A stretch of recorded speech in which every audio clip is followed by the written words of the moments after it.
Magandang gabi na naman po sa inyong lahat mga kaibigan. Ayan, tayo po ay magkukwentuhan muna sa mga gising pa, ano po. At bukas, yung mga natutulog na, bukas ay meron po silang maririnig o mapapanood na ating video. Ang title po nitong aking babasahin ay Kalabaw Lang ang Tumatanda. At ang supporting verse po natin ay nasa Awit 71, verse 1 and 24.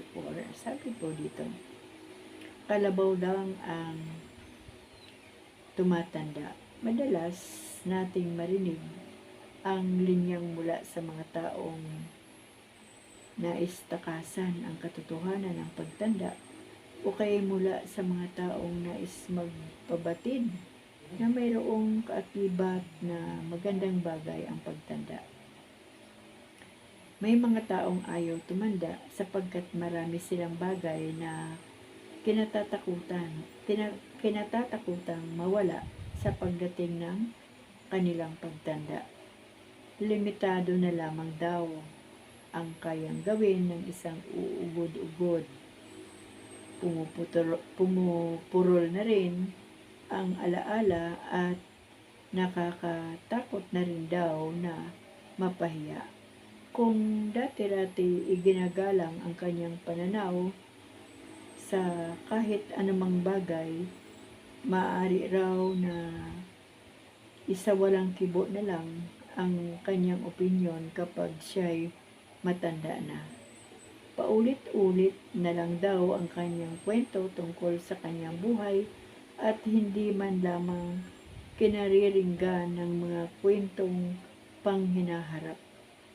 Kung dati-dati maraming tao ang bumibisita sa kanya upang humingi ng tulong, mabibilang na lang daw ang mangungumusta sa kanya kapag siya'y gurang na.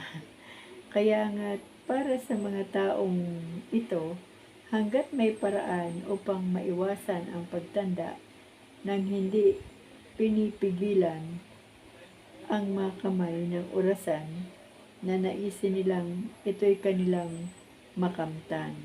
Ang pagtanda raw ay para lamang sa mga matitibay ang sikmura. Subalit iba ang pananaw ng mga aawit. Para sa kanya, ang pagtanda ay isang magandang pagkakataon upang maipahayag ang kapangyarihan at kadakilaan ng kanyang manlilikha. Awit 71, verse 7 and 8. Inihahayag niya na ang pagtanda ay isang pagbubuod ng isang dula sa teatro ng Diyos patungkol sa buhay dito sa mundo. Siya ay isang buhay na patotoo na sa gitna ng magulong daigdig, ang Panginoon ang siyang nagbibigay ng tagumpay at gabay. Ang supporting verse po natin ay nasa Awit 71, verse 12 and 16. At hindi lamang iyon, magugulat na lang tayo na sa pagtanda ang pagbabalik tanaw sa nakaraan sa pamamagitan ng mga kwentong paulit-ulit ay siyang nagsisilbing tanglaw sa landas ng mga mas batang salinlahi upang makarating sila sa kanilang destinasyon ng wasto at matiwasay. Kadalasan, ang karanasan ng isang tinatawag na gurang ay higit pa sa opinyon ng isang bagitong eksperto sa filosofiya na wala pang masyadong karanasan sa buhay.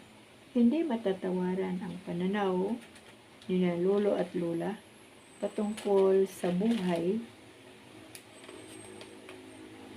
Dapat bang katakutan ang mabilis na paglipas ng mga araw? O di kaya'y ang tawagin kang lolo at lola?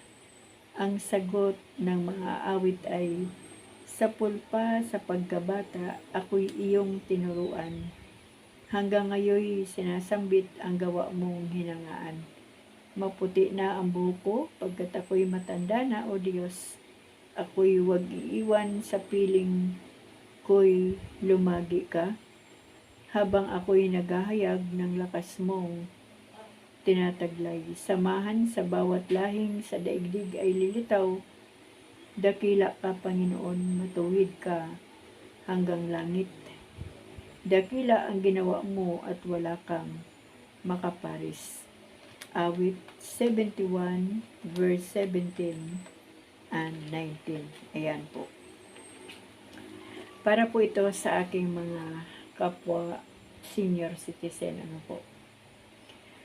Totoo po yan na marami na rin po akong mga experience nung bata pa ako, kapag ang kausap ko po ay mga matatanda. Wala po talaga akong marinig sa kanila na sa panahong ito o yung pangkasalukuyan na kwento, kundi puro po doon sa nakaraan na kwento. Ano po.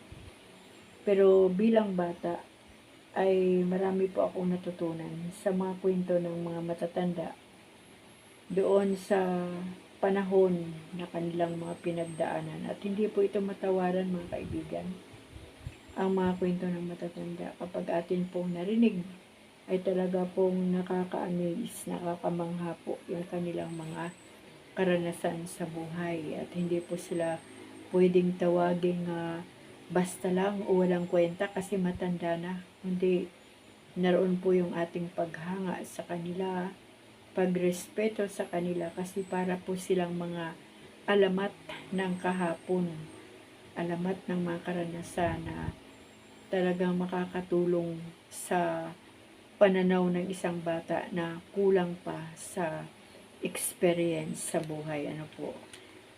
Ako man po ngayon ay senior citizen na, at sa May 25 po ako ay 61 na.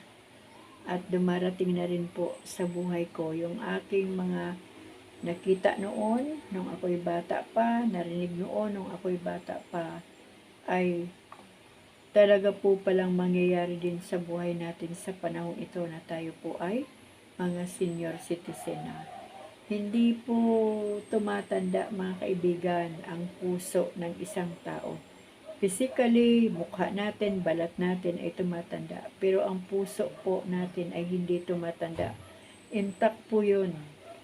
Kung ano po yung nilikha ng Diyos sa ating puso, sa ating katawan, ay yun pa rin po ang puso natin. Kaya lang,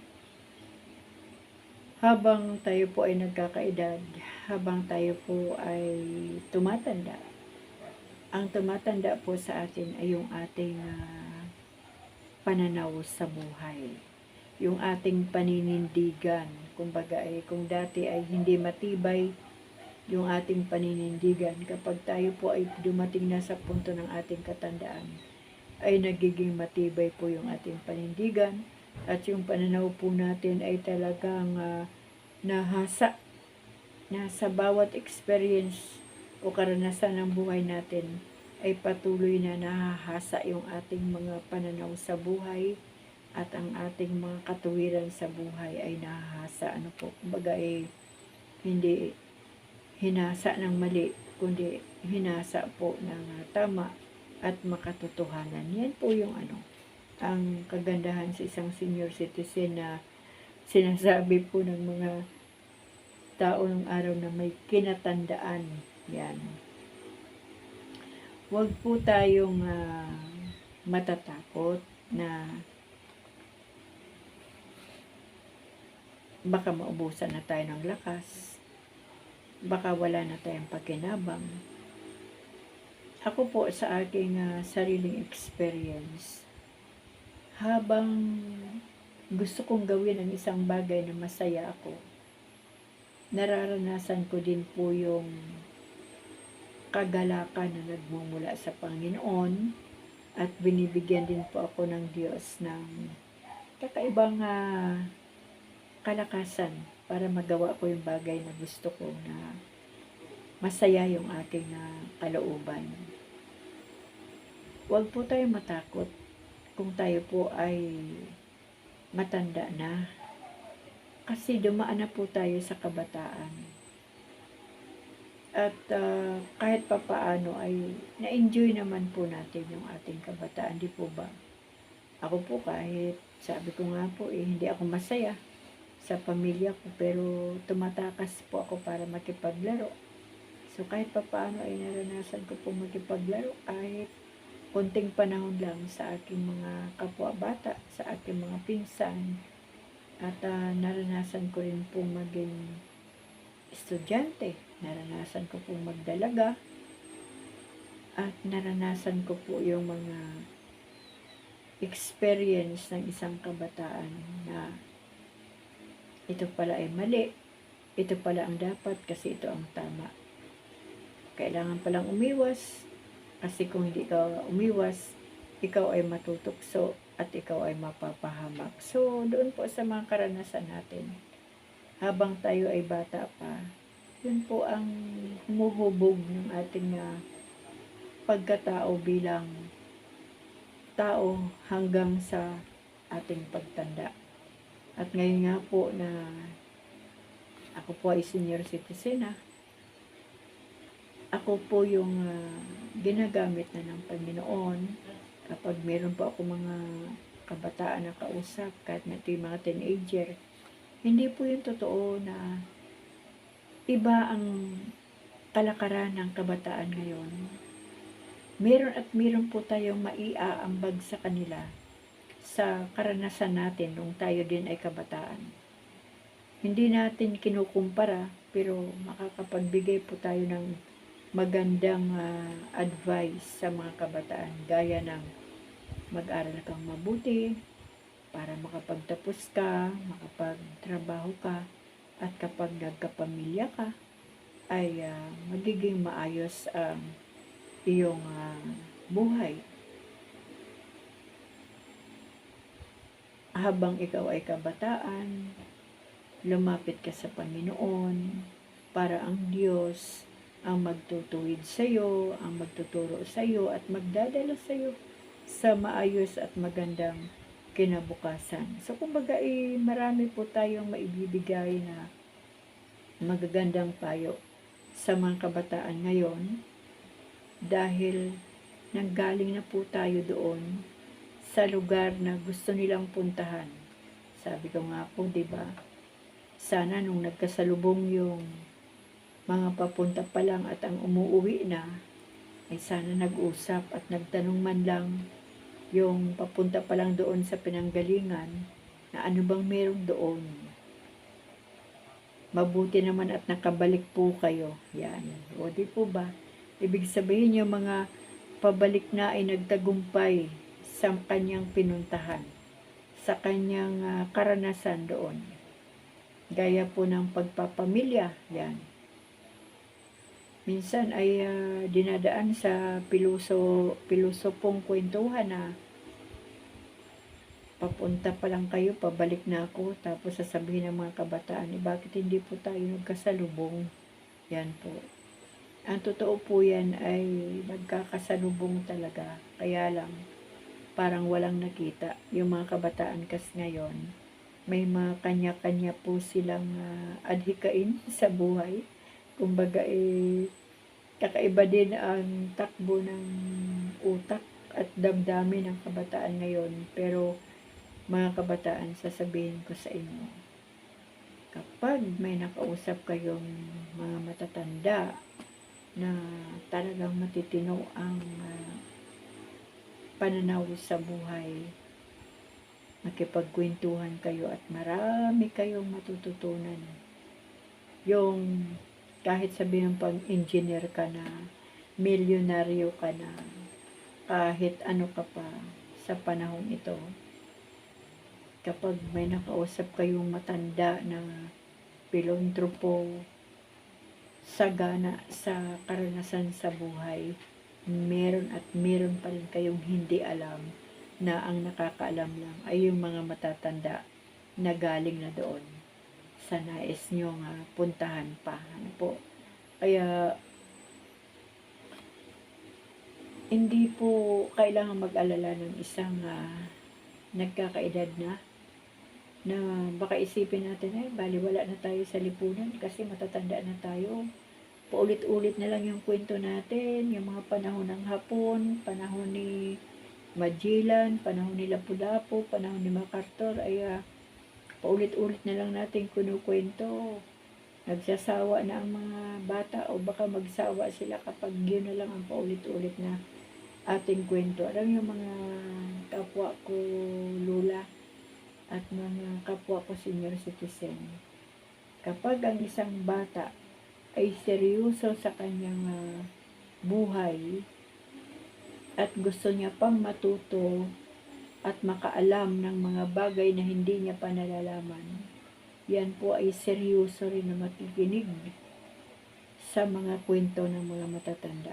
Dahil ang isang taong matalino, isang batang matalino, ay marunong po yung makinig at dinadampot nila yung mga bagay na maganda at tama, yung mga pananaw ng mga matatanda na magaganda na makakaambag sa kanilang pananaw sa kapanahonan ito.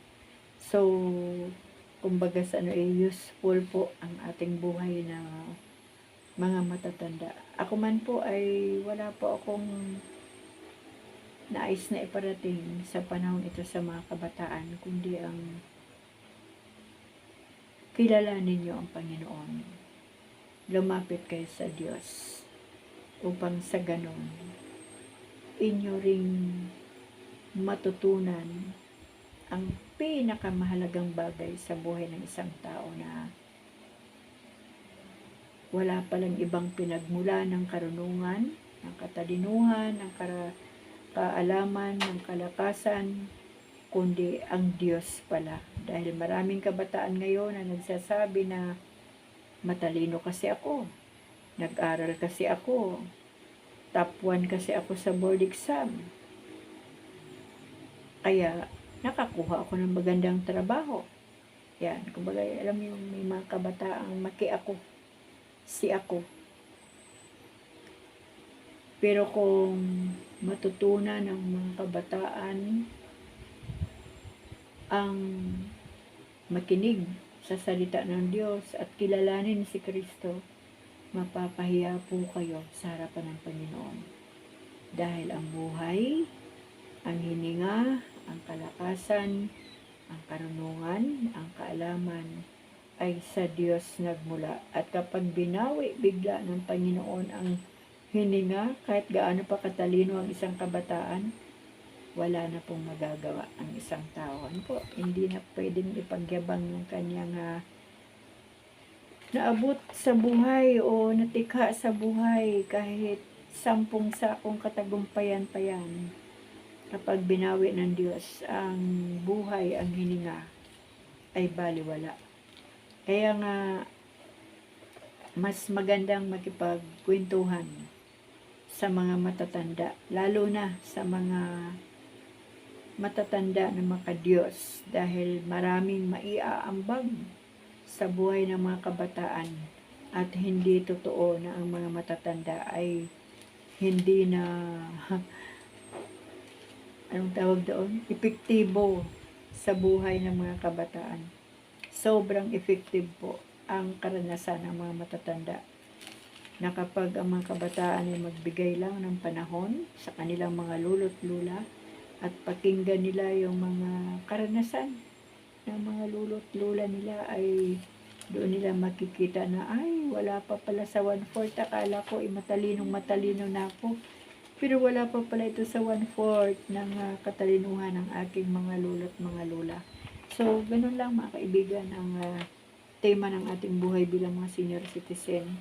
Tayo po ay marami pang magagawa.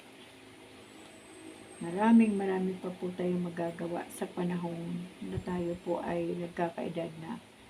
Lalo po tayong magpakalapit sa Panginoon at hilingin po natin sa Diyos na bigyan pa po niya tayo ng lakas ng ating pisikal, ng ating kaisipan, at magawa pa po natin yung mga bagay na dati pa po natin ginagawa. Alam niyo po ako sabi ko nga po sa inyo kung ako po makapagtulak ng mga kabinet, mga aparador dito sa bahay talo ko pa po yung mga anak ko na mga bata pa. Kumbaga yung lakas kasi ay sa Diyos po yan nagmula. At hilingin po natin sa Panginoon na bigyan pa po tayo ng sapat na lakas ng ating katawan upang sa ganon magawa pa po natin yung mga bagay na dati na ating ginagawa. At higit sa lahat, hilingin natin sa Panginoon na tayo po ay patuloy na lumawak pa at lumago. Hindi pa po ito sapat ang ating nalalaman patungkol sa Diyos. Napakarami pa pong revelation ang Word of God na itinuturo sa buhay ng bawat isa dahil hindi po tayo tumatanda dahil ang puso po natin ay nanatiling bata. Kaya mga kapwa ko citizen, kahit man po tayo ay tawagin pang gurang, yan po ay bukang bibig na lamang ng mga kabataan dahil ang katotohanan hindi po yan angkop sa atin ang salitang gurang kasi tayo po yung mga alamat ng kahapon, mga alamat ng mga magagandang karanasan sa buhay na magsasabi at magsisiwalat ng mga magagandang bagay sa mga kabataan ngayon. Huwag po natin katakutan yung pagkulubot ng ating mga mukha, pagkulubot ng ating mga balat, at huwag din po natin kainisan yung tawagin tayong lula at lulo. Alam niyo po, minsan may mga nagsasabi na, uy, huwag mo akong tawagin lula, kundi grandma, tita lula, mamo. Ako po, gustong gusto ko yung pag tinawag akong lula. Kasi kapag tinawag akong lula, ibig sabihin ay talagang marami na akong pinagdaanan at katagumpayan na naranasan sa aking buhay na talagang ako po ay dumaan sa magulong daigdig, ngunit dahil sa Panginoon na siyang nagbigay ng tagumpay sa buhay ko at gumabay sa buhay ko at gumabay sa buhay nating lahat mga ka-senior citizen, ay hindi po tayo pwedeng isang tabi na lang kasi marami pa po tayo magagawa. Marami din pong mga ka-senior citizen natin na takot mamatay. Alam niyo po, nakakatawa ang buhay, ano po. Lagi tayong nangangarap na makarating sa kaharian ng Panginoon sa langit. Lahat ng tao, lahat ng matatanda na ay nangangarap na makarating sa kaharian ng Panginoon sa langit. Tapos, takot mamatay. Sino po ba ang nakakarating sa langit? O di po ba yung mga namatay na? Huwag po tayo mag-alala kasi kapag namatay po ang isang senior citizen o kahit man mga bata pa, at tama po ang ating relasyon sa Panginoon, tama ang ating pananalig sa Diyos, at namumuhay tayo gamit ang salita ng Diyos, lumalakad tayo sa katuwiran ng Diyos, ang kalooban ng Diyos ang nasusunod sa ating buhay, ay kapag nawala man po yung ating hininga sa katawang lupa, dahil ang katawang lupa ay lupa po yan, babalik po yan sa lupa, at ang ating kaluluwa ang nais na masulwin o mawin ang ating Panginoon, at papalitan niya po ito ng bagong katawan, yung katawan na hindi na tumatanda, katawan na stay put na lang, stable na katawan na hindi na tumatanda, hanggat buhay ang Panginoon, hanggat may Diyos, hanggat may langit, ay talagang wala ng hanggan na buhay ang ibibigay ng Panginoon sa atin. Ngayon, kung ang isang tao ay takot mamatay, tapos siya naman ay tama naman ang kanyang pananalig sa Panginoon, ang kanyang relasyon sa Diyos, tapos takot kang mamatay, paano po natin mararanasan yung buhay na walang hanggan na ipinangako ng ating Panginoon, di po ba? So, kailangan talagang mamatay ng isang anak ng Diyos para makauwi na sa kalangitan. Kaya mga kapwa ko senior citizen, kapag tayo po ay nakakaalam ng laman ng Biblia, wala na po tayong dapat ikatakot. Dumarating talaga sa punto ng buhay natin bilang mga matatanda yung nagkakasakit tayo. Nga po mga bata, di po ba nagkakasakit din? Kaya pareho lang po yan kapag nagkasakit na yung mga matatanda, ay ang Diyos na po yan ang bahala sa atin. Kung may pera man tayo o wala, bahala na po ang Panginoon. Kung nais ng Diyos na tayo pagalingin pa, praise the Lord. Kung nais na ng Diyos na kuhanin na ang buhay para hindi na maghirap, Jesus, lalong praise the Lord. Hallelujah, amen. Di po ba? Kaya nga po kapag meron po akong mga kapatiran na nagre-request na, Sister Rayleigh, ipag-pray mo naman yung aming lolo o kaya tatay, nanay na sana ay gumaling pa at humaba pa ang buhay. Alam niyo po, pag tinitignan ko po yung mga matatanda na talaga na mga may sakit, hirap na paano pa yun ma-enjoy ang buhay? Physically talagang hirap na. Tapos, i-request pa natin sa Panginoon na sana ay makasama pa. Sana ay gumaling pa, hindi na nga maihakbang yung mga pa, kahit nga gumaling man ay hindi na kaya yung sarili. Kaya nga po ang lagi kong sinasabi sa mga kapatiran minsan, pakawalan nyo na. Ibalik nyo na sa Panginoon para makapahinga naman yung mga may edad na talaga at makapahinga din yung nag-aalaga. Kasi di po ba? Pakahirap pong mag-alaga ng may sakit na talaga namang bedridden na. Ngayon po, kung ang Diyos po talaga natin, nakikinig lang. Kapag sinabi po natin na, Lord, wag muna. Kasi hindi pa namin kaya na mawala ang aming nanay at tatay. Pero nakikita mo, may nagre-reklamo na sa pag-aalaga. Lalo na yung mga bedridden, may nagre-reklamo na sa pag-provide ng mga gamot. Pakawala na po natin para lahat po ay makalaya naman sa sitwasyon na napakahirap na. Pangalawa, kapag tama nga ang relasyon ng isang matanda na sa Panginoon, tamang pananampalataya, malungkot man isipin na hindi na natin sila makakasama. Pero masaya din na isipin na, ando na siya sa Panginoon. At darating din ang panahon na magkikita-kita din tayo doon. Di po ba? Huwag nang pahirapan. Kawawa naman yung mga bedridden na tubo na lang ang nilalagyan ng pagkain. Tapos, naka-atiker na lang. Tapos, ipagdadamot pa natin sa Diyos na ito ay kanya nang pahingahin. Masyado na po tayong madamot na miyembro ng pamilya kapag i-request pa natin sa Panginoon na makasama pa natin habang mayroong nahihirapan at nagre-reklamo na.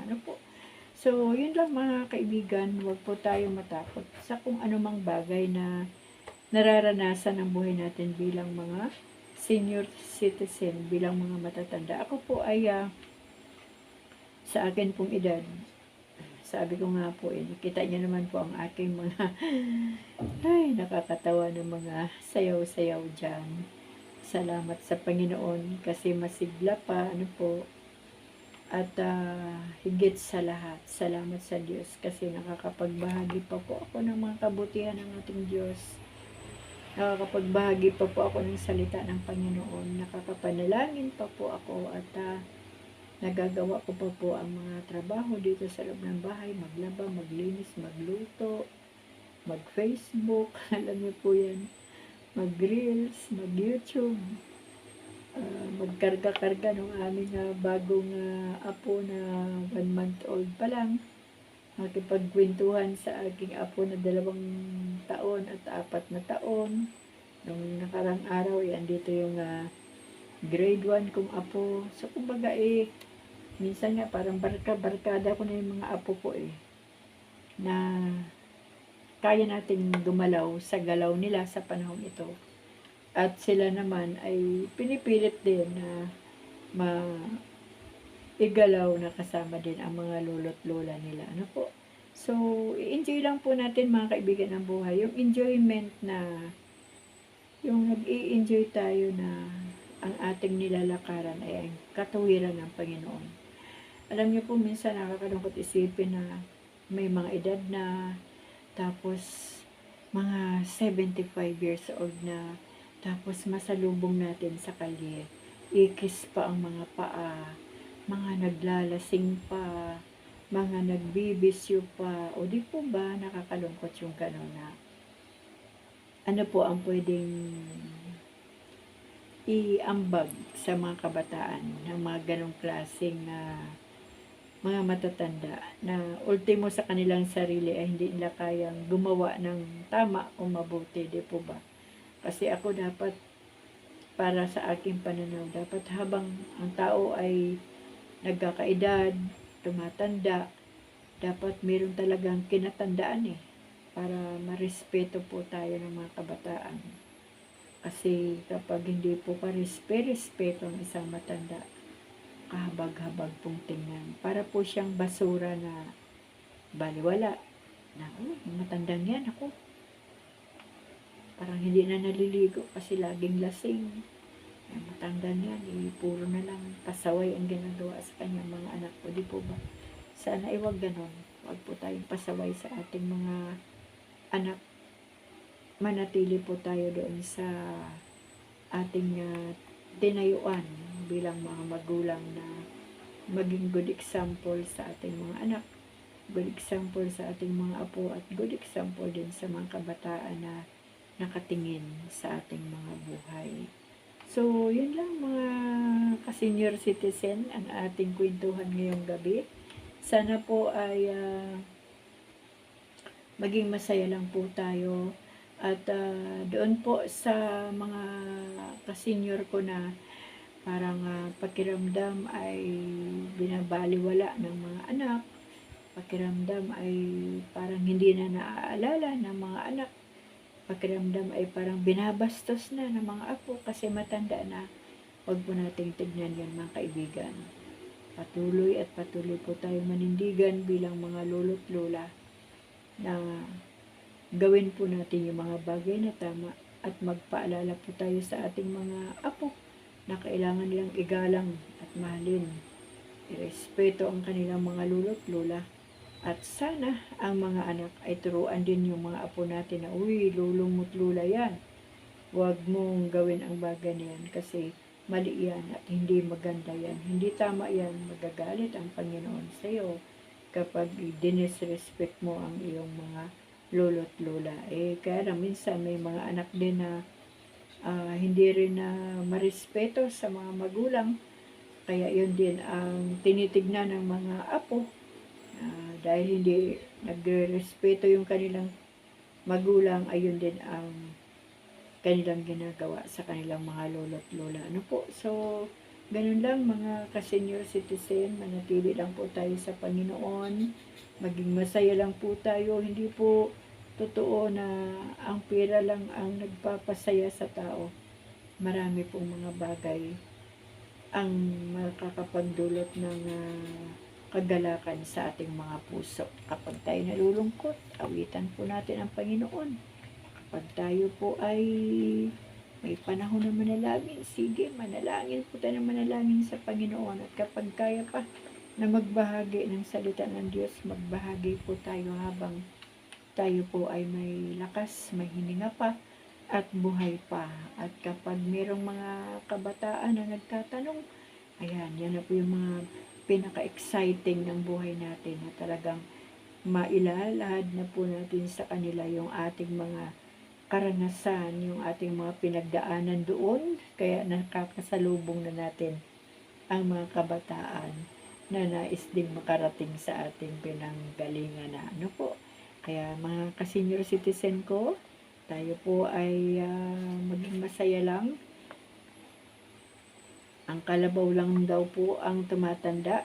Totoo po yun. Tayo po ay hindi tumatanda kasi ang ating puso ay hindi po talaga yan tumatanda. Intact po yan. Ang mga balat lang po natin at ang mukha natin na ang tumatanda, pero yung ating pong damdamin ay hindi po yan tumatanda. Lalo na kung tayo po ay nasa Panginoon. So, hanggang dito na lang po mga kaibigan ang ating konting sharing patungkol po sa ating mga buhay bilang mga senior citizen. At wag po nating isipin na wala na po tayong silbi sa mundong ito. Kasi po, sobrang may silbi po tayo sa mundong ito, lalo na kapag tayo po ay na kay Kristo. Purihin po ang Panginoon sa buhay nating lahat, mga ka-senior citizen ko. Pagpalain po tayong lahat ng Panginoon. Sino man po ang mga may karamdaman sa mga panahong ito, bisitahin nawa kayo ng ating Diyos at gawaran ng kumplitong kagalingan sa mga nalulungkot. Nawa po ay bisitahin kayo ng ating Panginoon para bigyan ng kagalakan ng inyong mga puso. At sa mga nagtatampo, sana po ay gamutin ng ating Diyos sa pamagitan ng kanyang salita ang mga nagtatampo na damdamin, sa mga naguguluhan, sa mga maraming problema at suliranin ng mga ka-senior citizen ko. Wala pong imposible sa Panginoon, mga kapatid. Lahat po ay posible sa Diyos kapag tayo po ay nagtiwala lamang sa Panginoon at manalig sa Diyos na kaya niyang gumawa ng mga dakilang bagay, dakilang himala sa ating mga buhay, at ang mga problema at suliranin ay lahat po yan ay merong solusyon ang Diyos na ibibigay po sa atin. At sa mga lolo't lula na laging galit, sa mga apo na makukulit kung minsan, nawa po ay maranasan niyo po yung tunay na pag-ibig ng ating Diyos upang maunawaan po natin yung kakulitan ng ating mga apo. Ano po? Kasi ang pag-ibig po ng Diyos ang susi sa lahat. Susi sa lahat talaga para magmahal po ng ating mga pamilya at ng ating mga kapwa-tao. Kaya mga kapatid, mga ka-senior citizen, hanggang dito na lamang po ang ating kunting sharing. 37 minutes po tayo. At ang oras po ngayon ay 10:38 na. Kaya isa pong magandang gabi po sa inyong lahat. Patuloy po tayong pagpalain ng ating Diyos at pahabain pa ang ating buhay, ang ating mga pasensya at palawakin pa ang ating mga kaisipan. Sa pangalan ng ating Panginoong Hesus. Amen.